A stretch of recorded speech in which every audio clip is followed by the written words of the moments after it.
What's up, guys? I'm Sam Hurley. I'm here today to show you a preview of my first book. My second one is about to come out right now. 2020 is coming out on October 16th, now in 2021.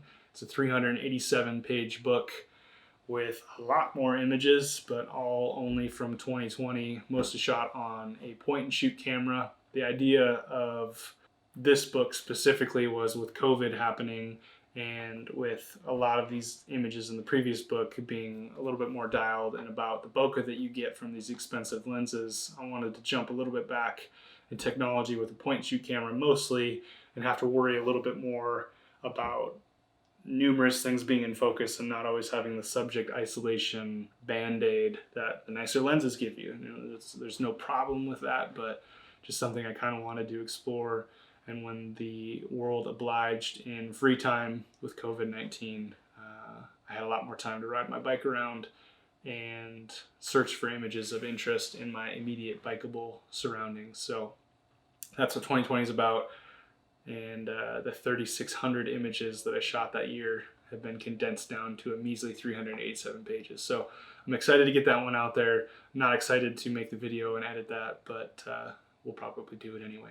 So I wanted to take the time to go through the first one to hype people up about the second one, kind of show people what the first one was about, the differences, and then I'll make a video about the second one, probably initially for the people that buy it, and then when the next third one comes out, theoretically I'll release that one too, unless I figure out what NFTs are and get into that space. So anyway, today we're looking at the 2019 Film and Review, Film Imagery by me, Sam Hurley. The cover is of a 1602, looks just like a 2002 BMW, Emily Martin, as well as Chloe, their dog, on the ground there.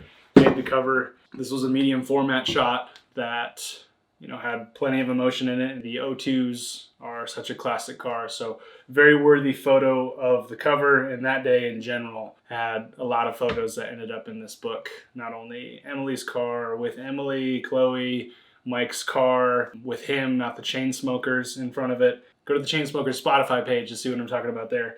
Also Blake Adams and Matt Fitz and their E36s. So that was a good day. Anyway, let's crack it open.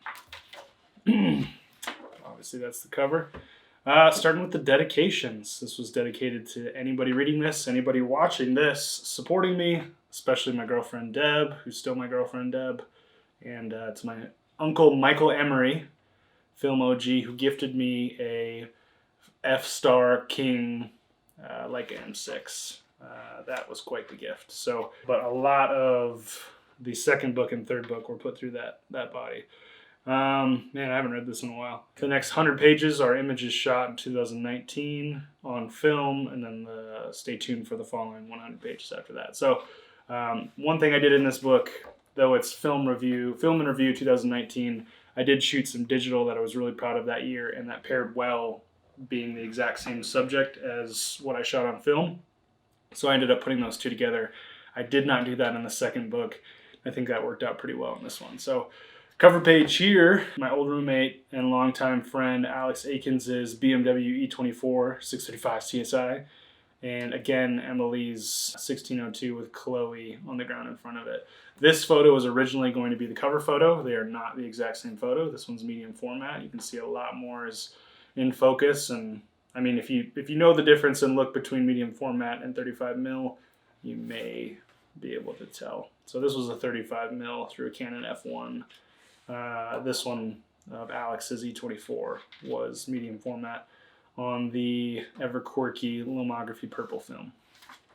All right, so film images shot in any of the following cameras, on any of the following. So it's just always kind of interesting to see what people put their images through, because it always varies, and often, unless you have a camera with a film back, you can't change your film and you end up having to use multiple. So all these Canon 1.1s, Canon AE1 program, Canon A1, Canon F1N, the Canon Elan 7E, the EOS mount body, Pentax PC35AF, point-and-shoot camera that ends up taking the majority of the photos in the next book, Nishika N8000, it's a 3D camera with 4 lenses, the Leica M6, Rolleiflex 2.8, also my uncle's, Holga 120N, the medium format camera that you hardly have to focus, but makes a very dreamy image. And of course, my dear Pentax 6.7. On to what is labeled as page 5, which is always interesting too. I was really stoked to start pages off of the title page. Nerdy thing, I always bugged me that the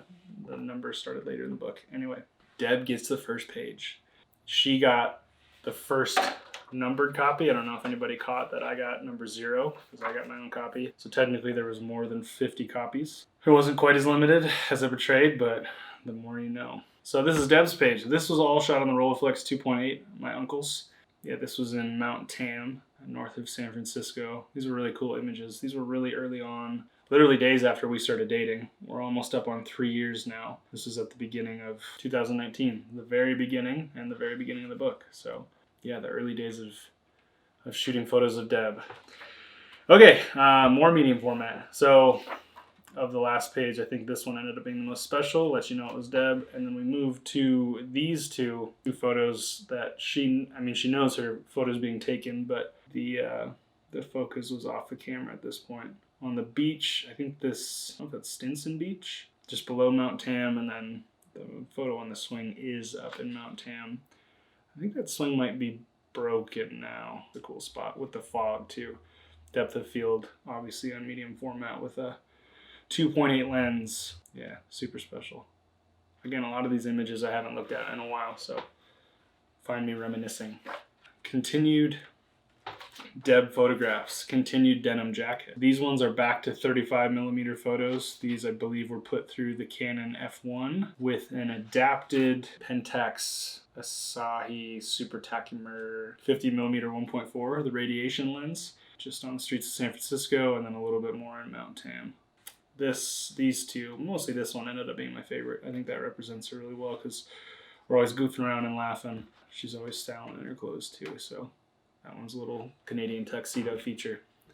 One of my favorites of her, though. I love that lens. I love Deb, too, so that's a great reason to love that image. Okay, so now we're jumping across the country. This was from me and Deb's New York trip in September of 2019. Obviously, you have the Brooklyn Bridge, I think that is, and then one thing that I ended up being super stoked about is right when I got into town off the subway, there was a fire hydrant open and kids playing at a fire hydrant. And how much more New York would you expect to get than seeing that right off the subway? Soon after, the fire department came and turned it off, so I grabbed a photo of a firefighter, and why not pair them with 2 police officers as well? And if you peek really closely in between those 2 police officers, they're standing outside a reflective door, and in the reflection of the door, you can see me from across the street. So that framed up well. Next page, all New York photos except for these ones.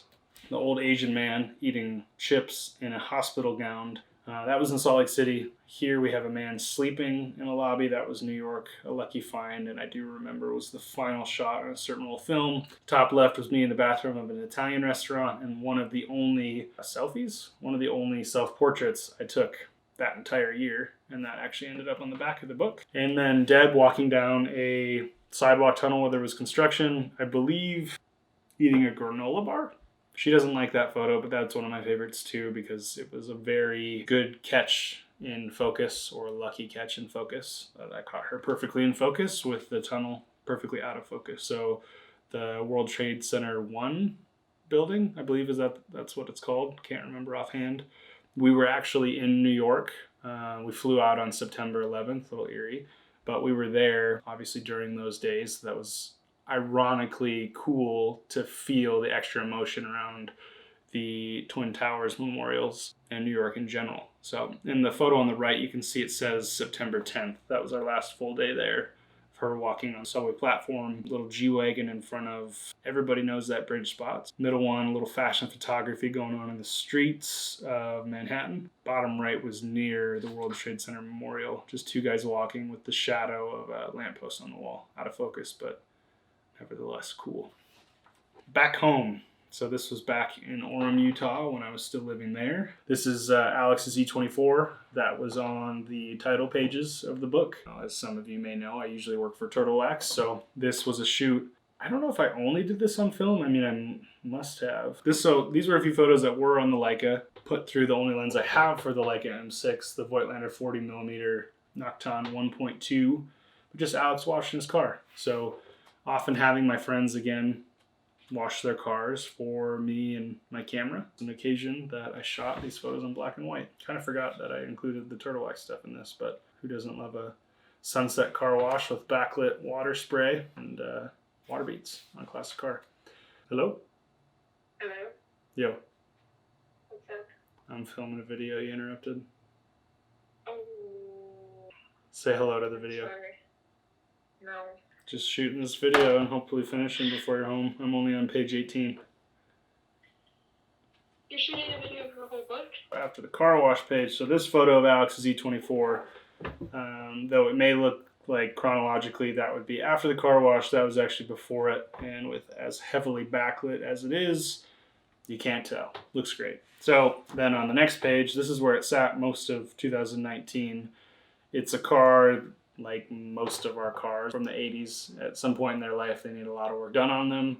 It needs some love. So it sat outside for a while, mostly while I worked on my car. I think at one point, space had just been so tight in that garage that graciously he left it outside, allowed for more space with all of our 10 bikes, 6 of them being Matt's, in the garage. So spent most of the time on the curb, made a lot of cool photos. On the left-hand side here, sometimes the snow obviously dries slower in the shadow of the car, so it would make the shape of the E24 on the sidewalk. Moving on to our cover car, 1602, did I mess that up? 1602 of Emily Martin.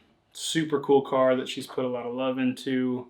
Interior was awesome. Can't forget those Ronald Turbo wheels, the ones I was so excited to run and didn't work out, which you'll see either on my Instagram or in the next book. But yeah, hard not to love shooting this car. These just end up being timeless because the car is timeless, and when shot in black and white, hard to argue. Page after that, a portrait of Emily with her car, and then following page, the same photo, but cropped down so you can see the whole image against a white background. That was on the cover pages of the book, Chloe and Emily's car. Focused on Chloe's face. So the front end of the car is a little out of focus because it was shot at 1.4. So just good portraits. People, dog, and car. And then, not a chain smoker, Mike Burrows, Mr. Stanceworks. His Model A, which was the forefront of his attention and content at the time. Currently, he's building a Ferrari with a K-Series motor in it, so things have changed and I need to go back and take more photos. So just an awesome, awesome portrait I really liked of him sitting on the tire of his Model A. This lasted for all of about 10 seconds. I think he was preoccupied with Riley's Trans Am at the time, and I forced him to sit down for a portrait. Happy I did. One of my favorites of the book for sure, and I think that was almost a front runner for the cover, but went with his girlfriend instead.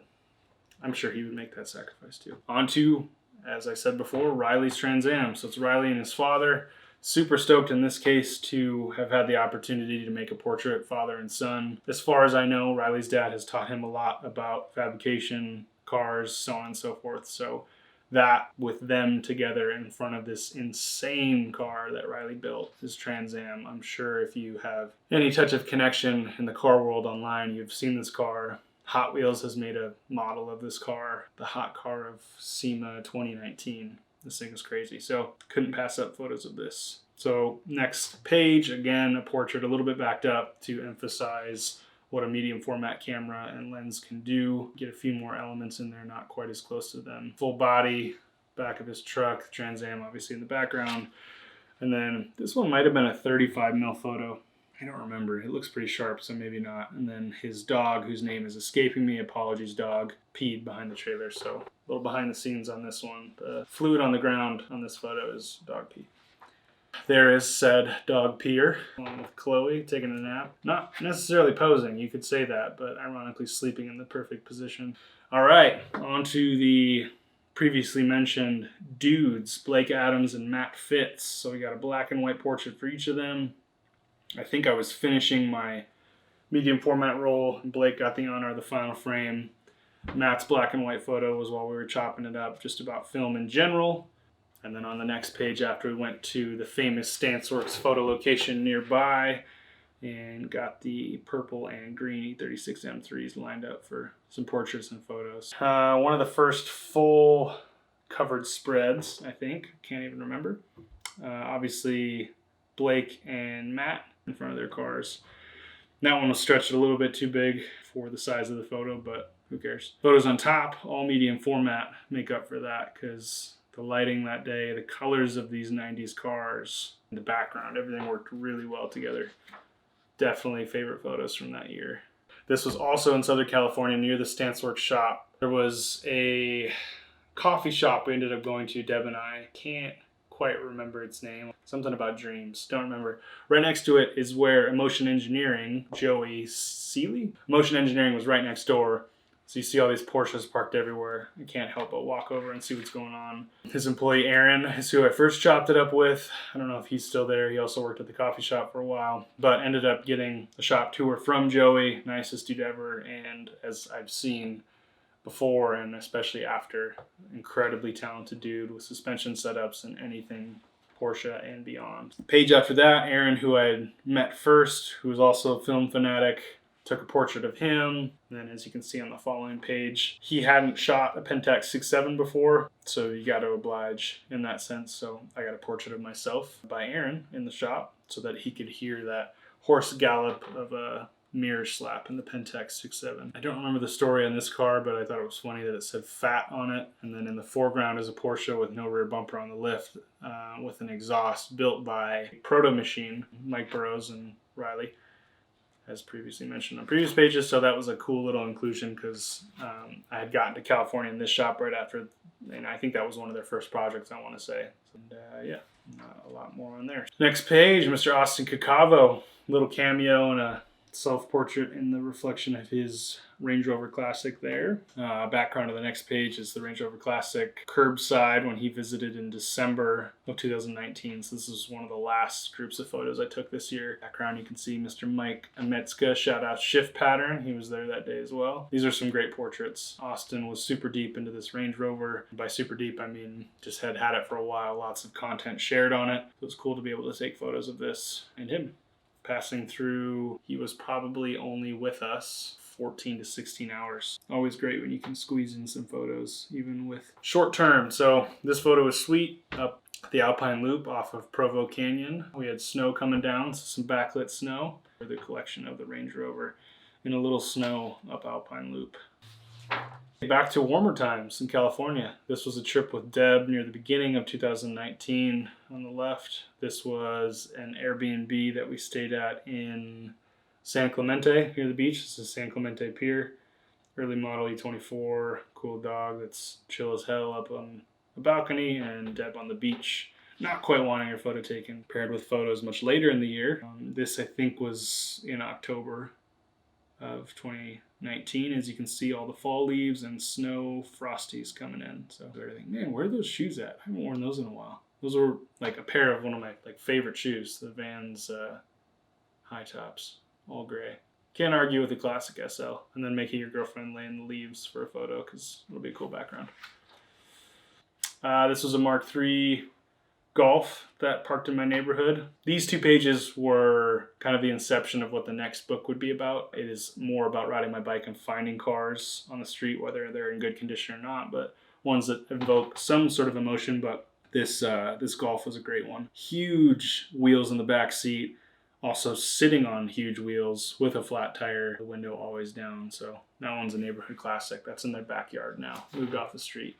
And then I don't know what the top car is on this page, Caprice of some sort maybe. 2002, that makes an appearance in the next book as well. And then just good old Mercedes diesel superimposed on top of a photo of Cascade Mountain and a car yard below that. This is a jump to San Francisco. This FJ Cruiser now has a wood quarter window. It's been broken out, but still parks there every day.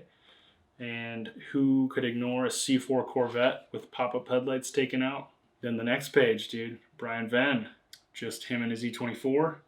Got the same photo here, split of us being cool. And then Brian pulling out after he, Sanny, Deb and I were cruising Haight Street. Grabbed a few portraits in the middle of the street of Carr and us. And from just earlier than that, chronological order is not a thing in this book. Yeah, I think these are all medium format photos. All these, maybe not the top one. So we got Deb's new tattoo at the time, the gang in a nursery or conservatory, just walking around. Then we found this dog, Gabriel, who succeeded Jake. He just sits here on Haight Street, doesn't really interact with people. Like, he just sits there. It's hilarious and cool. Just a very polite, quiet, still bulldog that watches the storefront every day. So that was pretty funny. We still often reference Gabriel. I think the last time was last night. Brian commented something about Gabriel. So jumping back to Utah here. These, I believe, are all point and shoot photos because you got the on-body flash, and I think that's the only time I used flash this year. Got Michael Dromey and Alex here giving a high five. That was after SEMA that year. You can see Mike's SEMA shirt. We got Top Golf with me, Jake, Deb, Alex, and a Ben who is not a future Ben. I think that's Ben's only feature and Jake's only in this one. Then, we're slamming some food with Deb, Alex. Deb is then slamming some energy drink. Maybe Kevin's only feature in the book here, all dressed up, probably going on a date and not texting us back. And then Matt and his then girlfriend, Tawny. Then we got bowling with a different Ben right here, as I said. Kevin, Deb doing an under the legs throw. Deb and I touching tongues, that's cool. And then biking shots with Deb, a pug that we helped chase down for this girl, and then she agreed to let us take a photo. His name was Alex. I do remember that. Hearing someone yelling Alex on the golf course as we rode our bike through it. And then we helped steal this pug back for her. And Matt and Tony then again on the bottom. Of course, the background image, one of the favorites from the year. Feeling cool on both of these pages, putting fingers in front of the photos to make them a little bit more three-dimensional. But this is actually still to this day my profile picture on all my social outlets. Shot by Deb on that Pentax point and shoot camera. Ended up being super cool. And again, made me remember how cool it is to have the backlight of a sunset with a flash. Moving on to more homie portraits. So on the left here, we have Matthew Davidson on Instagram with his split board, and Alex with his skis, again on top of Matt doing a wheelie in the background, and then both of these, I think all of these photos except for these black and whites on the right page are medium format. So a little extra depth of field and detail and radness in these photos. This was with the purple film, Matt's prized Kona of that year, where you can kind of see in the left photo, it kind of looks like an orange cactus design because it had been painted a number of times and he chipped away with it and fucked his fingers up with a razor. And then we sanded and polished it. Ended up looking really cool. So that was his prized biking possession of that year. Matt had Doug, the dog, for only about a week before it moved on to his new owner. And then, of course, the legendary Kitty, Alex's cat.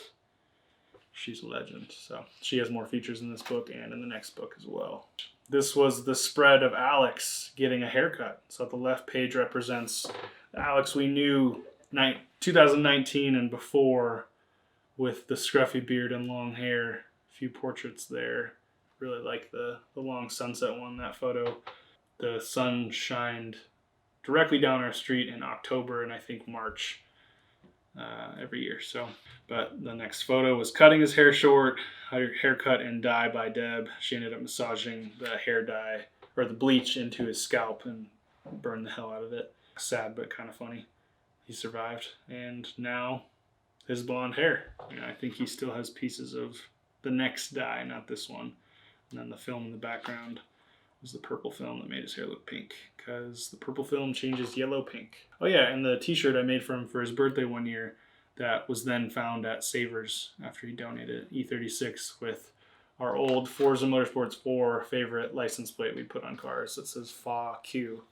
Say that really fast. So the classic John Bagley page. Same thing happens in the next book too. He gets his own spread.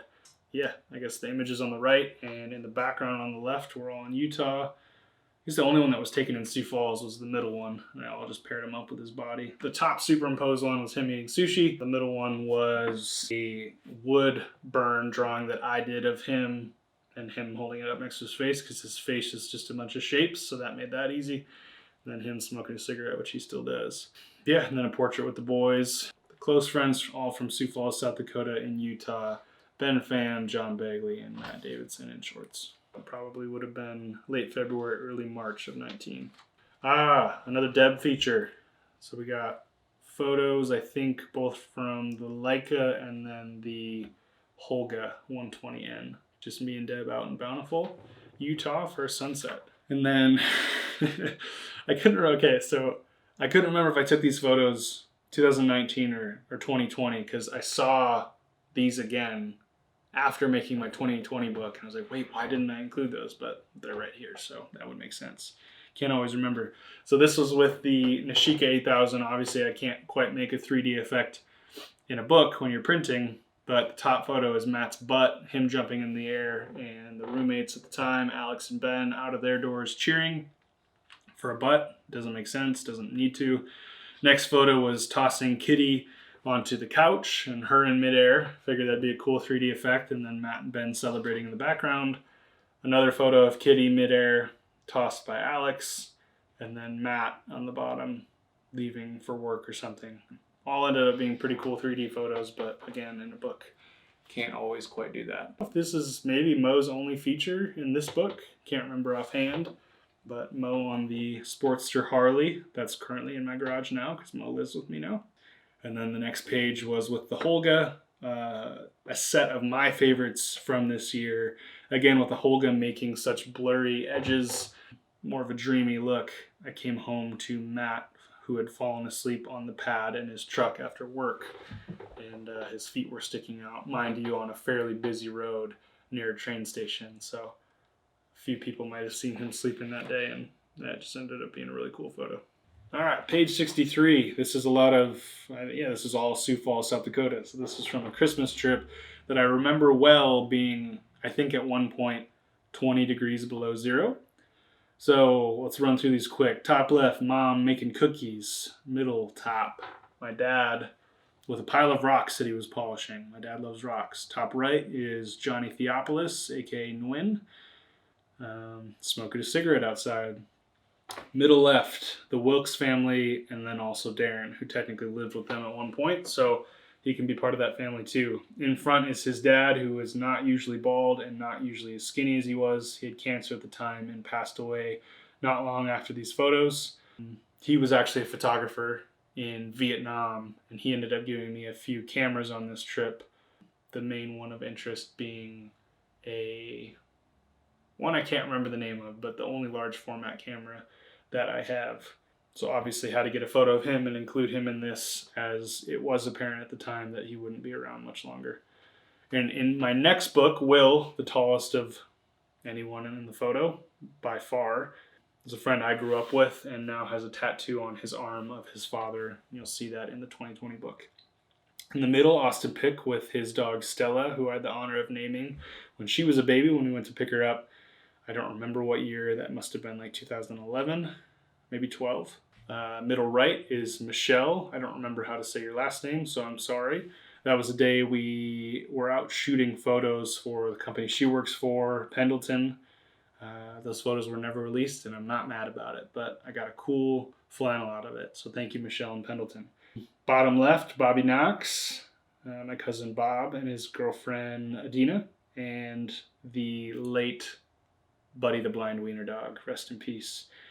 Middle photo at the bottom, my uncle, as I had dedicated the book to, Michael Emery, and his slow Baja FJ40 Land Cruiser. Bottom right, Ed and the, what is the restaurant called? Trattoria Contadina, something of the sort. Don't remember his name offhand. That's the owner who actually now lives in Utah, not too far from me, but still owns and runs that restaurant. So shout out Ed and shout out the Trat. The food is ridiculous there. Page on the right, Kevin and Johnny. They're mad at each other right now, so let's hope that that can get solved in the near future. This is a Kevin LeChain page. Kevin Tongvan, aka LeChain, B-Boy LeChain. Or is it LeChan? I think it's LeChan. Kevin, which one is it? Let me know. Sorry. I'm white. Yeah, B-Boy page. All shot on medium format at a studio that he often works at. You can catch me in the background up top. putting my leg up on a ballerina bar. But these ended up being a favorite again during Christmas when it was like 20 degrees below zero. Yeah, we're trying to stay indoors. These were sweet. This was a great time in life. Both when, I mean, Kevin still dances hard, but I was on a heavy journey to get some rad photos with this Pentax, and he was dancing as hard as he could. So loud and proud. Kevin the Low Man. This was next page here. These are two totally different times of the year, if I remember correctly. Actually, I know, because on the left was my old E36 that I sold him, and that ended up blowing its head gasket. And this was when it was negative 20 some degrees at Frying Pan in Sioux Falls, place we always go. So we got dessert on the plate up there with Kevin in his Stussy hat. Damn, that dessert is good. It's cookie, hot chocolate chip cookie with ice cream on top. So I usually try to get that and stay fat while I'm there. I think that was early 2019, and then the next photo was late 2019. Yeah, so these are the bokeh pages. The left page is shot with the Pentax 6.7. The right page is shot with the Leica M6. Kevin on a dirt road running down, and then me trying to get the subject isolation with full body on the Leica. Next page, 67. Why didn't I put a Pentax 67 photo on page 67? My parents, so mom and dad at the house I grew up in Sioux Falls. So, shot on the Leica, some awesome bokeh. Both of them looking like we remember them. They are still here. It's not like we don't, I remember them because I'm not always with them every day. So, anyway, these will be great timeless photos. In the winter. No vines on the house. 69 for Keith. This is my little brother visiting Utah. So we got the temple on scooters up top. Fucking love riding scooters. A hike in, what hike is that? Above Brighton, I think in Little Cottonwood. Brighton's in Big Cottonwood, but the hike was at a Little Cottonwood. So hike, and then of course Ernie's Sports Deli, who is in Orem, Utah, and Provo, Utah. This is the Orem, Utah one. They just posted one of these photos on their Instagram, but Ernie's Sports Deli has an FJ60 Land Cruiser out front with a really cool livery. It's always been sitting there. I don't know if it runs in the meantime or not. Needs work, but that is what is on the cover of the 2020 photo. So a little crossover in location and what's to come in the next book. So yeah, Keith and myself eating a sandwich. Two guys that would end up buying a house only a week apart the following year. I always wear those shoes. The aforementioned kitty. The legend, the cat. So this was a medium format on the left page with the Pentax 6.7 through a tinted window. She can't see me, but I could see her, which ended up working well. Then I didn't have to use an ND. Very dark tint. All I did was knock on the door. She looked back up at where the sound came from, snapped the photo, voila. And then various photos of cat on the next page. One most worth mentioning is the bottom right, which was from a camera I actually didn't list. It was a camera that I got off eBay and only got half a roll out of before it totally broke. Alex shot it of my legs and cat, and cat looks like a box head, flat head on the top, because she to this day still does this thing. I'll probably have a video of it where we just call it pound it. You can drop your fist down near her and she'll come and bap her head on it. But that photo is definitely the most worth mentioning because that's how I remember her doing the fist bop. Even if it took her going up on two legs, she'll even do it to your head. You can do a forehead bump. Nate Gross, back to Sioux Falls here with Nate's S13. I can never remember my S's. Nate's Nissan. He's had this car for a while. It's running and driving again now. Not that it maybe never was. It doesn't have wheels on here, so it definitely wasn't at that point. But Nate's had this car for a long time. Got some OG Fat Lace stickers on there. So had to go get photos of this. This is while it was in storage for a while in Sioux Falls. And photos shot on purple film. This random male Jeep, I think, and a Mustang with some color changes otherwise. This guy, purple film again. I asked this construction worker for a photo because usually when I'm trying to shoot the purple film, again, anything yellow turns pink, anything reddish turns purple, or maybe green. Maybe green turns purple. I don't know, but I'm always trying to look for the yellow things because that seems the brightest and most dramatic. So asked this guy with cool shades, kind of looking like Matt Davidson, if I could take a photo of him. He said, sure. Don't really remember what else he said, and that's the end of that story. Then we got Deb at Robin, so frequently visited in our early dating stages up in Salt Lake on 600 South. Favorite coffee shop with a parking lot that's now half the size, so that photo would now have a giant building in the background of it. But yeah, really good memories there. Ooh, okay, Leica M6 photos with purple film. These ended up being a favorite just because of the depth of field, foreground, and background with color change. This was during fall, so everything was pink. So everything was yellow, but everything is now pink and purple. Purple photos again. So I don't know if this is the same photo or two different photos, but superimposed. Alex's E24 parked curbside, the same position as the snowy photo at the beginning of the book, but through the living room window, and yellow sunlit tree. That ended up being cool. You know, foreground, subject, and the color difference there too. And then, Kevin has two features in this book, and his friend Trevor. This is Kevin and his Forerunner that he'll sell eventually to get an FJ70. Yeah, on purple film after some camping up American Fork Canyon. Next page, same weekend, Alex and Deb, a tree. And Kevin's brother's dirt bike, Mac in the background while camping. More purple photos. Hey, we got Provo here, super cool tree with a green sign that ended up being just a cool color breakup. Some berries in a tree. And then up Alpine Loop again near Provo. This ended up being one of my favorites just because you have a foot trail with stamped leaves. Again, foreground, subject, background. The subject being these aspen trees that people have written their initials in a heart that has now lasted, a couple of years. So just cool. Blue, purple, pink. We're into it. So we're into a fresh section of the book here. This was specifically for my BMW E28, a 1986 535i.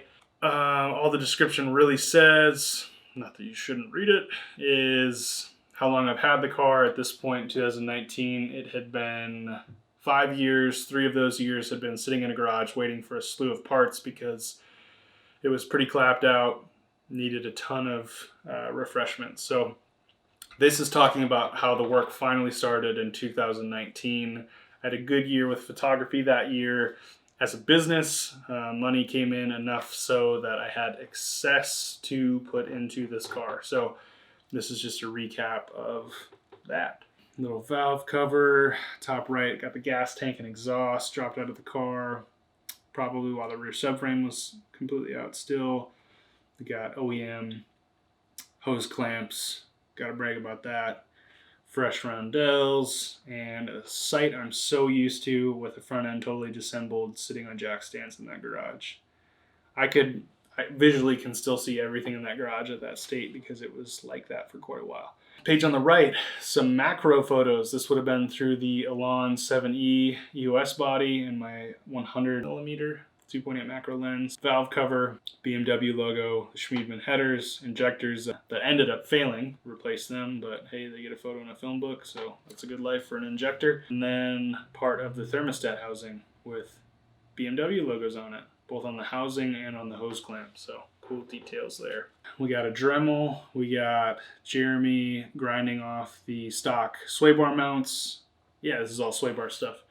The new sway bar mounts or brackets, and then my old boss Jake on the bottom of this page, but also welding right above that photo, the new sway bar mounts in. We got Jeremy in his own page here. He was the MVP of the front axle of this car, both pulling it out, having to cut the welds out of off of the subframe just to be able to get it out because the previous owner welded it to the car. Shout out to that guy for that one. So got it pulled out, repaired a bracket on it, sealed everything back up, got it powder coated, and it was set. Yeah, the bottom right here was after rubberized undercoating the new sway bar brackets that were installed on the previous page. And a dirty ass floor with a bunch of tools. Again, a site I could jump right back to, clearly in memory.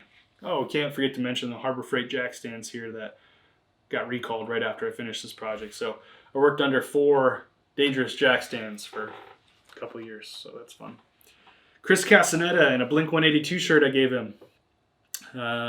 He deserves it. He's the MVP for convincing me to pull the rear subframe to refresh everything. And you can't quite tell super well in these black and white photos, but the heat shields and everything metal of that sort underneath the car were just a little bit surface rusty, needed a refresh, and I'm super happy I did because the underside of the car is bitchin' now. Next page is the limited slip differential that I ended up rebuilding and swapping into the car. So you can see the classic BMW tag, the S346, meaning it's limited slip and ratio of 346. Me with my maybe iced latte or blendy drink from Juice and Java in Orem. Legendary. Yeah, these are sweet. Just diff details. Favorite part. That diff works great. Okay. So if you turn back and forth between these pages, you can probably tell now at this point that the fresh coating on the diff and the rear subframe look a little bit different. I didn't do the OEM matte black. I did gloss black. I honestly didn't even realize I did it incorrectly, but also, like, who cares, because it's black and still looks gorgeous and it's probably easier to clean. And the freshly painted gas tank on the bottom left there.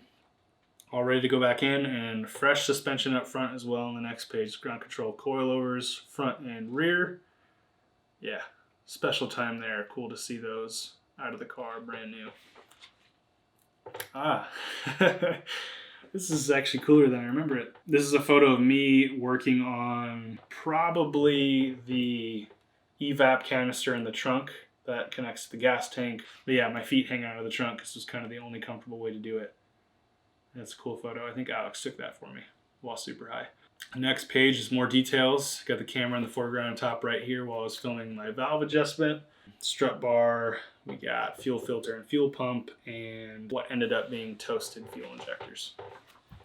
Chair squeaky. Hopefully that's not annoying. And then this is just a big FU to myself. To be continued with a photo of a Ronald Turbo in a box. So this was supposed to be a teaser and ended up being just a tease, because they ended up being cracked, which, surprise, it's in my next book and I've already posted on my Instagram. So this will ever just be kind of a slap in the face to myself. But I still have them. Nobody wants to buy them because they're just kind of art pieces at this point. They're not really repairable and shouldn't be run. So we'll see how long I keep them. Don't know what they're worth, but they're cool pieces for the wall at some point.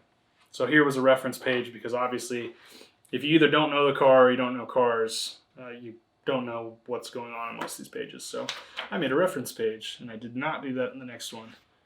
How nice of me. All right, film versus digital. So I did this in two sections. I kind of mentioned this at the beginning of the video. There were a number of shots that I took on film that had cool digital photos, because I do both frequently, that could be compared. I did a little bit in 2019, but I also have another section for 2018 in this book, because there was some heat in 2018 and I want to get rid of. So you got matte on film and matte on digital. Skirpin is cool kind of bike. This is me explaining it. So in this book, I put a film icon on the pages that were film and a digital icon that doesn't really make sense on the pages that were digital. But usually it's going to be left page is film, right page is digital. So this was for 2019 only, remember. Okay. First setup of this was an E30 M3 that I shot before it was listed on either eBay or Bring a Trailer. Left is film, all medium format. Looks a lot better. And then right was all digital 35mm, and you'll notice the crop around this. I guess I even listed numerous digital photos lined up to create an uncropped panorama in Photoshop. So again, they're uncropped as you can see all the excess edges. But to make a fake or a cheating, basically medium format photo with a 35mm sensor. Cheating medium format, actual medium format. Jancy Pants. His E28 535 IS. Jance, if you're watching this, please paint your valence. First page is here on film, him and his brother Chris. This is when he was doing the timing chain guides and head gasket on his car. And top left photos here, you can see a bar going up to the ceiling in his garage. That was attachments to make a giant breaker bar to try to get his crank nut loose. That ended up breaking the actual breaker bar connected to the socket. Later on, he got it figured out, but lots of torque on that, breaking breaker bars. On the right is digital. Portraits of him at a car meet near my house in Orem. Here is my Lexus GX 470. Now owned it for 3 years. Film photos on the left again, then digital on the right. Digital beats this one for sure. We got a panorama on the Sony A7, and then up top, Canon Mark IV. Film digital again. So we got all color altering film on the left, and then Photoshop altered digital on the right of Deb and myself. This film I almost lost, so this almost didn't end up in the page, or in the book, but glad it did. This was my uncle's 535 E28 that he didn't have too long, but on our visit in October of 2019, he let us borrow it. So left was outside of his place in San Francisco on the street. Right was at Point Reyes National Seashore Beach. Great car. Black E28 is hard to beat. Yep. These were shot on the exact, well, no, they weren't shot on the exact same lens. Exact same shot I was going for. This guy kept his arm up here for the long enough time. This was filmed on a Leica M6, I think with a 35 f2 Summicron, and then this was on a Sony A7S II with that 40mm Voigtlander. Love both of these. Can't call a best one on this. Trying a little bit of motion on film here, again on the Leica. I believe this might have been on the wide lens my uncle had, I think an 18mm. If you look really closely, the driver of the Ferrari is waving at me.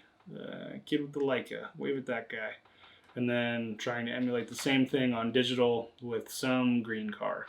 It's old, and I don't know what it is. Robbie Piles, GTR. Again, very similar shots. I think the digital ended up being a little bit better for the shadow cast and seeing a little bit more of the shape of the car. But still can't argue with film. Film was on Tri-X, digital again on the sensor of the Sony A7 II. Duplicate photos once again. I guess I don't need to keep saying that. That was kind of the point of this section and comparison. I think at this point I was maybe doing a takeover for Turtle Wax on their Instagram at Monterey Car Week. This was the Pebble Beach Tour de Elegance, I think that's what it's called. A dude with a box of tools working on an old Tudor. Because that's all that I know that it's called. It's a Tudor. Some Tudors and scooters. What do we got here? So big spread. Numerous film photos on the left. Digital on the right. Let's see if I have anything of note here. Some fancy guy in a straw hat with a bag. Some old guys talking. Downtown Carmel. More Ferraris. Guy named Hummel's 356. It's real beat up that I admire because it's kind of that similar vibe to my E28, a little bit of patina. And then a guy getting into a very small cockpit with a famous racing driver. Oh, and then on the digital side, the famous racing driver, whose name I don't remember, getting into his car. In the middle here, didn't really work out. There was a really rad guy in a sick floral shirt. Didn't want to blast him too much, so didn't end up working though. I ended up getting cropped out. So got this guy with his accessory Leica that I never saw him shoot, but why not tote around 10 grand on your hip? Some Ferraris, a Mira, TZ2. I can't remember what that's called. My uncle would know and slap me. New Bugatti, Mira again. Oh, I like this one a lot. This is probably my favorite on the page here. Just hand through the steering wheel. I don't know if he was actuating something or if he was just chilling, but man, he looks cool in that old car. Ah, my uncle. Okay, so he gets his own. I forgot these. He gets his own spread here. Us in a coffee shop. We both love coffee on the top photos, and the bottoms are cruising in the E28. Oh yeah. So I forgot. I noted on the right page. Giver of a Leica M6, even after I dropped his other M6 twice that day.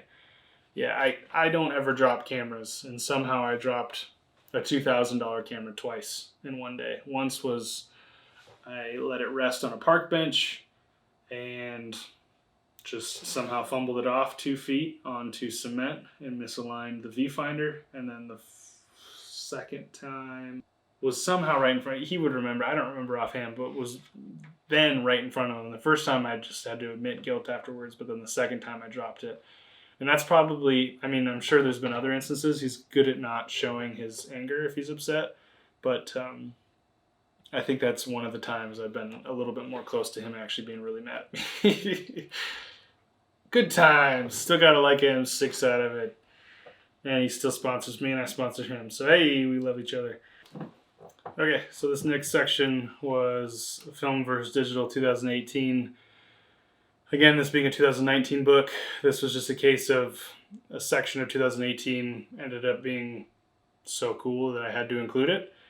And it being my first book, obviously reaching back a little bit, shouldn't be a big deal. So, should be again the same. I think I talk about it here. Yeah. So these stories, in short, all of the photos that I used for the 2018 section were actually within about a week of each other. So this was one of my hottest weeks of shooting. These words talk through that. The start of it, and I go in chronological order for once in this next section. The start of it was the Rolex Motorsport reunion. This was actually a couple days before the actual event started. From there, I ended up flying back to Sioux Falls, South Dakota to attend the final concert of a rap group from my hometown called Soul Crate Music. They hadn't done a lot in the past few years at this point, so they decided to call it quits but have one final concert, and I really didn't want to miss that because it meant a lot to me, and then miss the final days of the motorsport reunion, but again, totally worth it. Then I flew back to the Bay Area and drove down the coast to Los Angeles to then meet the owner of Garage Welt, Narek, and shoot his E36. And those were the photos on the front of this. So these photos ended up being some of my favorites, honestly, that I've ever shot, but especially a very solid week in the year back in 2018, and thus had to include it. So film versus digital again. So left page stays as film, right page as digital. These were, I don't know if they're both medium format or not, but medium format shot at least of one of the mechanics for this Porsche car with his white New Balances stuck in the gap of the door that is up at the moment. Took his shoes off to be able to probably fit his feet around the pedals. And then that car with its driver on track at the corkscrew.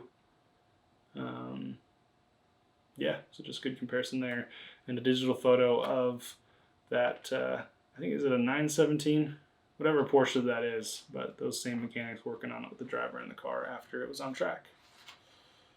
Same car here, left film photos, a little bit better shot, top left here of the guy with his, I don't know if they're New Balances or not, but they might as well be, tucked in the door, with the turbo system in the back, popped up with the rear off, and then putting it back on. And then not actually the driver of this car, but with a race suit with similar colors walking by. Worked out great. Some digital photos of all the same things on the right, but then plus the Audi Quattro and the center locking nut on the wheel getting tightened by a torque wrench by this guy. His equally cool Adidas and white calves. You can't forget the turbo fans. So I got a little shot of that. Continuing on track here. So we got E30 M3 I decided to highlight because I'm that nerd. The Quattro behind it. And not every photo ended up being fantastic for panning shots on this. Kind of lined them all up here. Another Porsche, the Mazda 787B. That same Porsche again. And then the Coca-Cola 917. Again, I think it's called. Which ended up being the digital photo I used on this side. And then pit lane as well. And then up top, what do we got? Alphas, something of the sort. All right. This actually might be the king of all the photos. This is, to this day, still my MacBook background. See it every day I'm on the computer. Mazda 787B shot on the Pentax 6.7 90mm 2.8. I think at a 30th of a second. So getting a little bit of motion blur, it's the only thing sharpened in focus. And then I got a little bit of the crowd. I was behind the fence too. Yeah, just as a whole scene and getting that car sharp in the sunlight. To this day, top tier photo of mine. Really, really like it. I can still stare at it right now. Big 1/30th of a second clap of the Pentax. And then digitals that, again, felt like I couldn't exclude. These ended up being favorites from a Turtle Wax takeover at that point as well of the E9 CSL race car.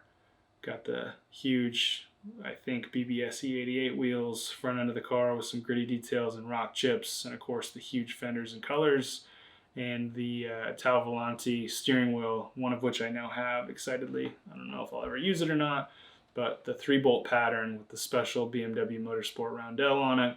And I love that they still have the crazy torn up leather on this with the horn button kind of popping off. Yeah, that's sweet. That detail, that one was cool. And then the full spectrum of cars matched up with colors at the Motorsports reunion. Again, left page is film, right page is digital. So all of these ones are film shots, only one of them being medium format, the rest being 35 mil, all shot, I believe, on the Elan 7E, and then maybe the 35 millimeter Canon 1.4 first gen. So just give you a second to scan over that. And on the right would have been either on the 70-200 or that same Canon 35 for digitals. Oh, cool Camaro. All right. And then we got a couple F1 cars left again, film, right, digital. This was David Hobbs, who I got excited to see the name. He also drove the BMW E9 CSL, but he was an F1 presenter while I watched F1 in the early 2010s. And then we all know Jackie Stewart as well. I don't know if that's not the six-wheel elf, but anyway. Back to the Coca-Cola. I hope it's the right car. I think it's a 917, but back to that. And then, of course, digital with the McLaren F1. This was a composite image on the bottom. Numerous digital photos made into one. This photo could be a very sharp billboard print, but instead it's 6 inches wide. More track film. Background image was a guy checking tire pressures. Unfortunately, I didn't get a photo while the pressure was actually in the gauge, but yeah, everything else is just some pit lane photos, some Germans talking German things, another center locking nut, Porsches and beyond, and then the page on the right in shooting things. I don't know, this would have been technically for Turtle Wax's Instagram, but 3 E9 CSLs in 3 different colors. So why not? I mean, they're all in the same garage. Why not pair them up next to each other with similar shots and details? Black, silver, and white. You normally only see them in white, sometimes black, and I think that's the only silver one I've ever seen. Special 935 Porsche that was also featured on the previous page, but this mixes in a little bit extra detail and some medium format shots. Very cool car. And a 356 I shot on my Mark IV Canon in the 35-1.4. Got lucky and just found this owner talking to somebody else, so his door was left open while I was shot. And yeah, you can't argue with that blue color over red. This was a gorgeous photo. Again, film page here, that same 935 just gets its own special page. I mean, similar here. Turn the page, the same cars. Medium format shot that ended up being a favorite of that one that deserved its own page, and then a personal favorite of the 356 as well, looking through the back window, backlit by sunset, and yeah, just looking at the steering wheel. More 935, so film on the left, digital on the right, the Interscope car on both pages, the film photo on the bottom. That was E6 film that I maybe overexposed. Is that what that looks like? Looks like it. Didn't turn out great. And then up top would have been Ektar, and that one turned out fine. But on the right, obviously, I could tell they were turning out fine as I shot them on my camera, and they look good. Hey, why not one more 935? Bilstein livery car with its wing off on the left for the film shot and back on for digitals on the right. Can never remember what this car is called, but it's cool. So here's a photo of it. Film on the left, just a single photo of the wheel and the fender fins.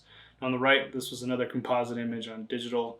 You can see that just the front wheel and tire are in focus here, whereas the rest of the car, as you fade back, go out of focus. So again, trying to emulate medium format. At this point, it might have been closer to large because this was a lot of images shot on the 70-200 at 2.8. Don't know what focal length, but yeah, it was cool. Those tires are super cracked too, so not quite a functioning car at the moment. These were both digital. This was just too cool of a set to want to ignore, and cool enough to give them their own pages. So trying to take opposing photos of these two offset cars, a 912 and an Alfa Romeo GTA, 2 butts and their plates, and the front end out of focus of the opposite in the background. Oh yeah, so more digitals. Just couldn't let these go, I guess.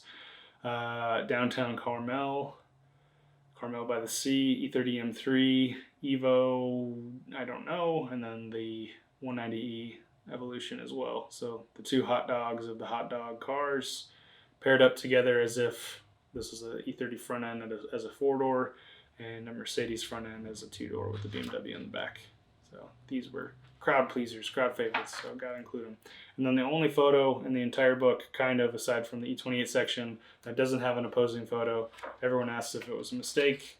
No, but whatever. So red Porsche, red storefront, lady in a red shirt on the phone. Worked out well. Digital. Okay, on to people. So this was what I left Monterey for to catch over a single day in Sioux Falls. Soul Crate Music created this festival called That Sounds Decent, so on brand for their naming and their branding. They ended up headlining that year as their final concert. So here on the left, we have Johnny holding up his pass and his probably FS 200, I think it was. And then on the left here is me with Soul Crate. So we have Dan Eisenhower, Corey Gerlach, myself, and then Dan's brother, Wes Eisenhower. After their show, Wes told me he loved me, so taking that one to the grave. A little bit of background on Soul Crate here. Again, felt a little bit extra importance in trying to document the backstory on this and the event itself. I do have a fairly long history at this point, probably only halfway history with Soul Crate, but probably only half of their career included me being present. So I'm by no means their biggest fan, but when I discovered them, initially I didn't like them, which I was shown here, but that's before I liked rap at all. When I grew up a little bit and was on my own with my friends, took a big liking to it, and was some group that seems so talented in your hometown, it's impossible to not look up to them, want to be around them, so on and so forth. So it was an awesome journey. So in this case, I don't need to get into this, but I made shirts based off of my first YouTube channel, HEYRR. And these shirts that I made, they ended up wearing at a couple different concerts. So it's Dan with a hair shirt, Wes with one at a previous That Sounds Decent concert, Best Buy release party, probably the youngest photo I have with them. And then at Rap Karaoke, a Halloween karaoke event that they hold every year, where they spin whatever beat you want to spin and they perform a karaoke song with you. So it's very dignified karaoke and very fun. I've done it 4 or 5 times, even having traveled from Utah to Sioux Falls just to do it. So let's get on with it. So film versus digital still in 2018. On the left, we have portraits of Wes on medium format. It's getting very dark at this point, so they're a little bit shaky. Wes, aka Attention Deaf. On the right, digital photo on the Mark IV, I think either with the 24-70, which I'm shooting at up here, or the 35mm 1.4 that I've been shooting in Monterey as well. That ended up being a favorite of both myself and his profile picture, I think, for a little bit. Yeah. But yeah, him doing what he likes to do. His brother Dan, same location. Portraits behind the stage. Left is medium format, right is 35mm on the 35mm of him sipping something. Yeah, Dan Eisenhower, aka Dirt D, Big Dirt Diesel, Dirt Digger, Dirt Dynasty, and Big Muddy. On the right, digital, him doing his slouch over like LL Cool J, as he always did. And then the DJ Absolute, aka Corey Gerlach, with a Fernson beer behind the stage. Same as Dan here. Left photo is medium format, right is 35mm, and then digital on the right on stage. This is really where digital shines because the ISO and yeah, really pops. I shot some 3200 ISO black and white film at this concert, but again, digital just kind of edges it out here. But I tried. And then Isaac Show, aka Later Babes. Later Babes is a different group that they founded that will do like remixes of songs and kind of party anthem setup for dance shows. But yeah, Isaac, left is again medium format, right is 35mm on stage, and then far right, digital, playing the drums for Soul Crate. Page 179. Okay, so this was them going up onto stage. Luckily, the flash, I guess I did use a different flash in this book. Flash I used here was external and was just barely able to recharge because it's really old too. Between shots, Corey going up on stage, Dan and Wes right before they did, and then them going up on stage. The digital side is them all on stage. Wes midair, Dan in the same spot, and then bottom right, all three together. Again, Dan bending over. All right, collages of film and digital. So Wes and Dan together, a little bit behind Corey up here too. This was probably the favorite of all of them together for film. Just behind Corey looking down at Wes and Dan. And then on the right, it was kind of a shame that I didn't make this one the big photo because this was probably the most liked or coolest photo I took from this event.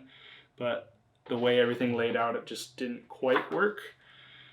Fog and Wes blocking the light, and then the shadow in the fog kind of outlining his frame in another way. And that was near the end of the concert where he was talking to people.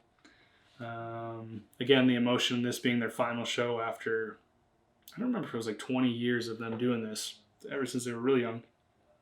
We have Dan just looking at Wes. You know, things got pretty emotional throughout this, and then him with his arm around him. Yeah, this being their final show, people cried. Next page here, we got a few images kind of lined up with each other to make things look a little bit more seamless. And their parents as well, Wes and Danny's parents, as they are brothers. Put them in the middle, so they're pointing at their parents. Every concert I've ever been to, they have been there. So same film on the left, digital on the right. They brought them up on stage to dance for everybody or in front of everybody, and perform a song at the same time too. So again, emotion all around for their biggest fans. Shot on the left here, I believe, was after they finished. I don't think they ever did the fake encore thing. Maybe they did, maybe they didn't, but yeah, just the crowd. That actually might even have been before the show, but I don't remember. But they're not on stage. Oh, yeah, so this is the one I ended up kind of favoring. So the previous couple pages ago with Wes on digital highlighted by the fog, favored this one just because it's the two brothers versus just Wes. And yeah, again, right before the end of the show. And yeah, this just represents a lot. Just a dramatic shot for a dramatic emotional moment. After the performance, quick hop back up on stage. And I guess a little backstory I didn't say too. Wes got me a backstage pass to be able to shoot this after I asked. And there were a number of other photographers and videographers there as well, also shooting, but none of them ended up getting up on stage. And though I didn't ask, and it's not really that big of a risk, I ended up hopping up there to get a number of these. And again, a situation where I'm very happy. I went the way of a little bit of discomfort or risking something, and a lot of these images ended up being as amazing as they could be, only because I was on stage or behind them. So that worked out good. So a couple photos on film here, the microphone and the DJ setup, again, post-show, and then DJ Absolute singing into that same microphone. Really similar shot here. What am I doing? No, I guess maybe the initial photo with no one on stage was probably before the show, and then after the show, film photo after Dan set the mic down on the front of the stage. Again, kind of the end here. Digital on the right. I think this was their final show. I assume by how close they're getting and how hard they're hugging. And I know what the next page is. After Dan set the mic down, and that was it. The end of the final performance of Soul Crate Music. You can see them on the left here. Wes and Dan hugging after the song ended, and then Corey comes down, group hug.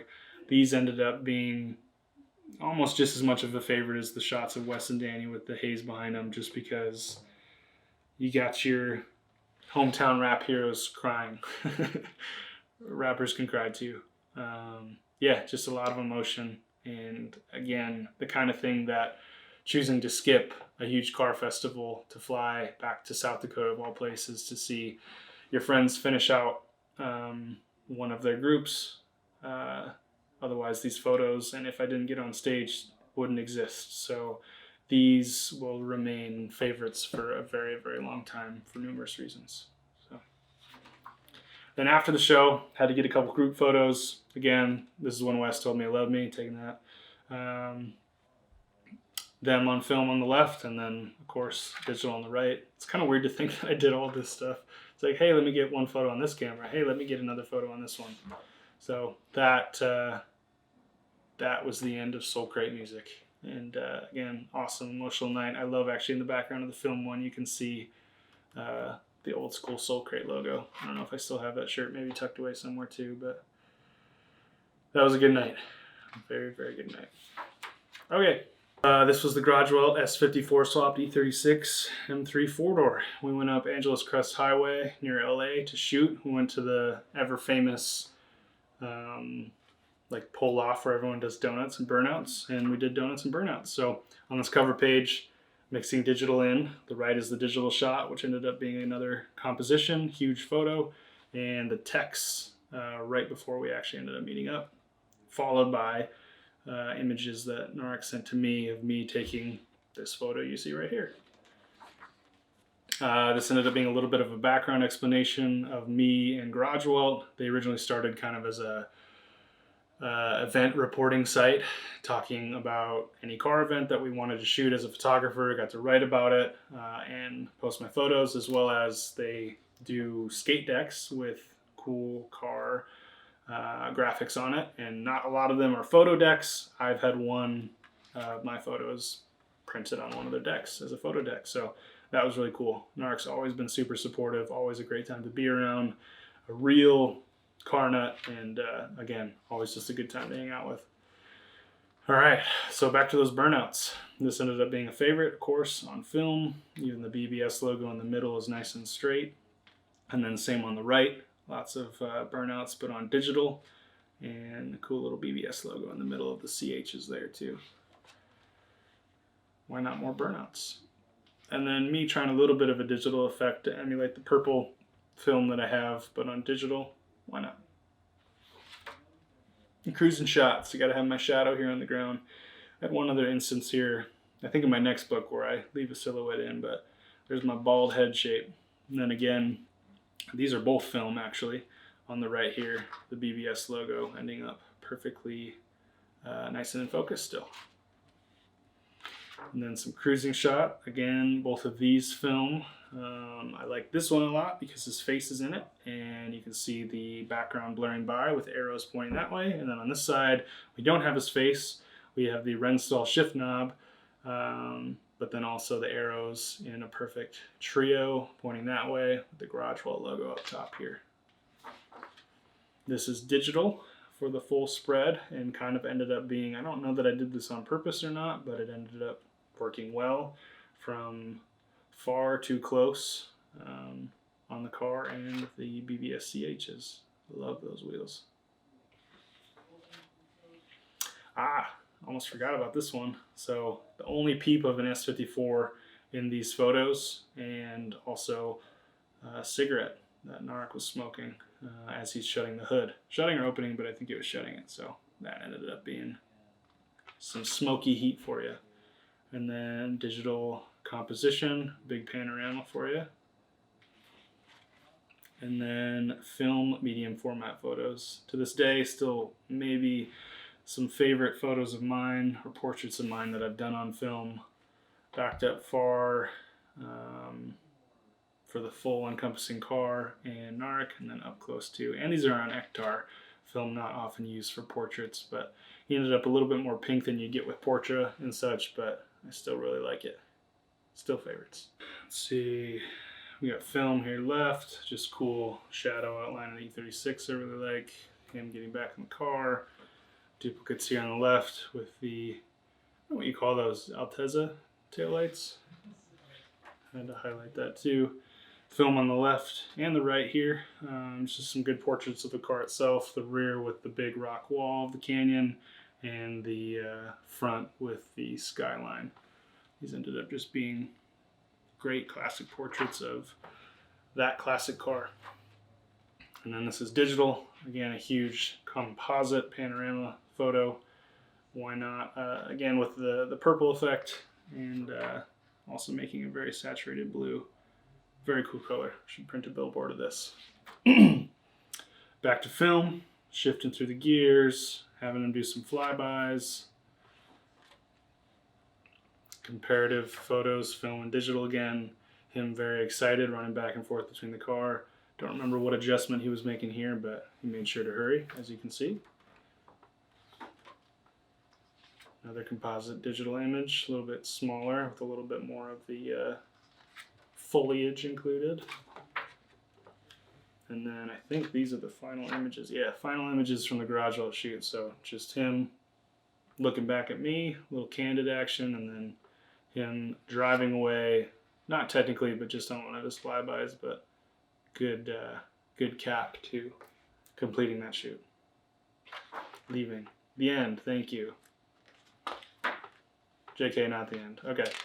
So this is one part that if I could go back, I would maybe change in this book, but I was just really, I mean, maybe not. The memories are good, so that was why. I was really excited about these photos that I had taken. This was, for one, photos that I got on a product bottle for the first time, sold worldwide. That was just nuts to me as a photographer.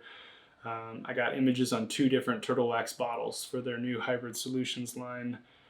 The image on the left here, the Corvette, is the one that ended up on their 3-in-1 detailer. As you can see, it was flipped and changed pink, using it there on a Maserati. That Maserati, ironically, the garage we shot these photos in was kind of tight, and as I squeezed around the back of it, a button on these exact same pants, grabbed the Maserati logo and ripped it off. And then that was in-house in Chicago for Turtle Wax. And yeah, this was the second bottle here. So not the exact image, but the same piece of the hood ended up turned green and flipped on the ceramic coating bottle. So that then was that same Maserati photo that we ended up shooting for the product release. And then this is the main mess up I have in the whole book, is digitally on the computer I couldn't quite see the differences between the blacks. In this image it was a little bit darker, and then this is just an object I put in InDesign, and there's a pretty clear-cut line where those blacks did not quite match up very well. So again, just really proud of these images that we shot in-house at Turtle Wax. Of the full line of the Hybrid Solutions. The rest of the ones were not my photos, but these photos themselves are the back of the Corvette. Obviously can't see it here, but I also dropped a camera on a tripod on this Corvette as well. So the 2 cars that we shot with that week, I damaged. It was great. Oh, here's another photo with not a posing photo, but again, just proud of a random Turtle Wax image I made, composite of me on the left and me on the right, dirty car on the left, clean car on the right. The real end, the real thank you, and the actual real end is this Polaroid photo I took near the end of 2019 of my old boss, Jake Rocha, working on a Ferrari 488 Pista, doing full paint protection film, and just happened to bring my Polaroid and needed a burn a shot. So this was the beginning of a long weekend for him, working off hours to finish a Ferrari for an important client ahead of time. So long story short there. And that's the end of the book. So that's, I don't remember, 193. Looks like we are right around mid 200, so about 240, 50 pages.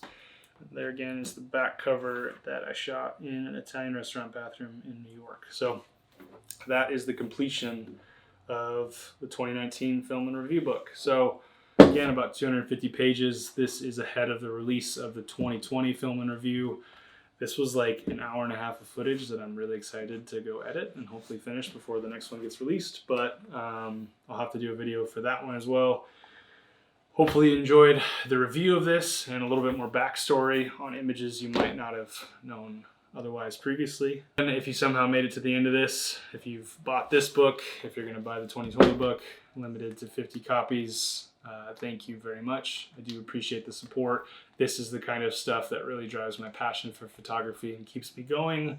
Believe it or not, the expensive film invokes a lot more emotion and enjoyment for me versus the digital sometimes. But yeah, so again, thank you and talk to you later.